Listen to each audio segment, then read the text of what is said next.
મારું નામ છે Bhavesh Thak, diamond worker union vice president. છેલ્લા ઘણા સમયથી હીરા ઉદ્યોગ મંદીની માર સહન કરી રહ્યો છે। અસંખ્ય રત્ન કલાકારો બેરોજગાર છે। 5 મહિનાની અંદર 30 જેટલા રત્ન કલાકારોએ આત્મહત્યા કરી છે આર્થિક પરિસ્થિતિના કારણે। અને જ્યારે આ બધી જ માંગોને લઈ ગુજરાતના મુખ્યમંત્રી શ્રી ભૂપેન્દ્રભાઈ પટેલ, ગુજરાતના શ્રમ રોજગાર મંત્રી શ્રી બળવંતસિંહજી રાજપૂતજીને અમે રજૂઆતો કરી છે કે ગુજરાતના રત્ન કલાકારો માટે આર્થિક પેકેજ જાહેર કરો।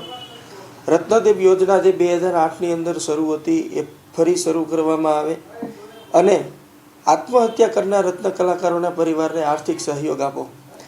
પરંતુ હજુ સુધી સરકારી તંત્ર દ્વારા અમારી માંગને સંતોષકારક જવાબ આપવામાં આવ્યો નથી।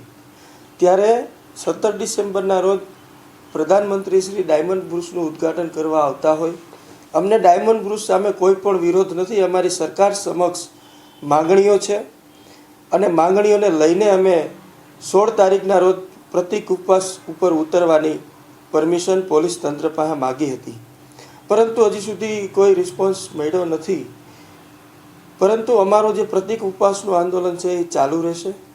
આ સરકાર સમક્ષ અમારા રત્ન કલાકારોની માંગણી છે। સુરતના 7.5 લાખથી 10 લાખ રત્ન કલાકારોની માંગણી છે અને ગુજરાતના 25 લાખ જેટલા રત્ન કલાકારો આર્થિક પરિસ્થિતિનો સામનો કરી રહ્યા છે, મંદીનો સામનો કરી રહ્યા છે। જ્યારે સરકારે પણ એમને સહયોગ આપવો જોઈએ એવી અમારી સ્પષ્ટ માંગણીઓ છે।